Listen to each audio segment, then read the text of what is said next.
રાજ્યમાં ફરી એકવાર માવઠાનું સંકટ તોડાઈ રહ્યું છે। હવામાન વિભાગની આગાહી મુજબ ઉત્તર ગુજરાત, મધ્ય ગુજરાત, સૌરાષ્ટ્ર અને દક્ષિણ ગુજરાતમાં વરસાદી માહોલ જોવા મળી શકે છે। આ દરમિયાન 50 થી 60 કિલોમીટર પ્રતિ કલાકની ઝડપે તોફાની પવન ફૂંકાવાની શક્યતા છે। કયા જિલ્લામાં કેટલો વરસાદ પડી શકે છે, આવો સાંભળી હવામાન જાણકાર અંબાલાલ પટેલ શું કહી રહ્યા છે। આગામી દિવસમાં પ્રી-મોન્સૂન એક્ટિવિટીનો વરસાદ થવાની શક્યતા છે। રોહિણી નક્ષત્રમાં વરસાદ આવે છાંટા છે તો રોહિણી દાઢી કહેવાય, પરંતુ રોહિણી ઉતરતા વરસાદ થાય તો સારો વરસાદ થવાની શક્યતા રહેશે। રોહિણી ઉતરતા તારીખ લગભગ 1, 2, 3, 4, 5 અને કોઈ ઠેકાણે 6મી જૂન કે 7મી જૂન સુધી વરસાદ રહી શકે છે।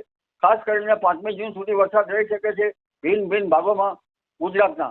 ખાસ કરીને ઉત્તર પૂર્વ ગુજરાતના ભાગોમાં વધુ વરસાદ થવાની શક્યતા છે, જેમાં સાબરકાંઠાના ભાગોમાં, અરવલ્લીના ભાગો અને પંચમહાલના ભાગોમાં વધુ વરસાદ થવાની શક્યતા રહેશે।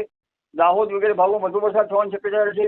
વડોદરાના કેટલાક ભાગોમાં વરસાદ થવાની શક્યતા રહેશે અને લગભગ ત્યારબાદ સૌરાષ્ટ્રના છૂટાછવાયા ભાગોમાં વરસાદ થવાની શક્યતા રહેશે। સૌરાષ્ટ્રના કેટલાક ભાગમાં હળવો વરસાદ થવાની શક્યતા છે અને દક્ષિણ ગુજરાતના ભાગોમાં વરસાદ થવાની શક્યતા રહેશે। દક્ષિણ ગુજરાતના ભાગોમાં ક્યાંક બપોર બાદ ગાજવીજ સાથે વરસાદ થવાની શક્યતા રહેશે। સૌરાષ્ટ્રના અન્ય ભાગમાં, પશ્ચિમ સૌરાષ્ટ્રમાં કંઈક હળવો વરસાદ થવાની શક્યતા રહેશે। એટલે ગુજરાતના ભિન્ન ભિન્ન ભાગોમાં બપોર બાદ ગાજવીજ સાથે વરસાદ થવાની શક્યતા રહેશે। પરંતુ આ વરસાદ જે છે એ લગભગ ઘણા ભાગોમાં ઘણો ઓછો પણ થવાની શક્યતા રહેશે।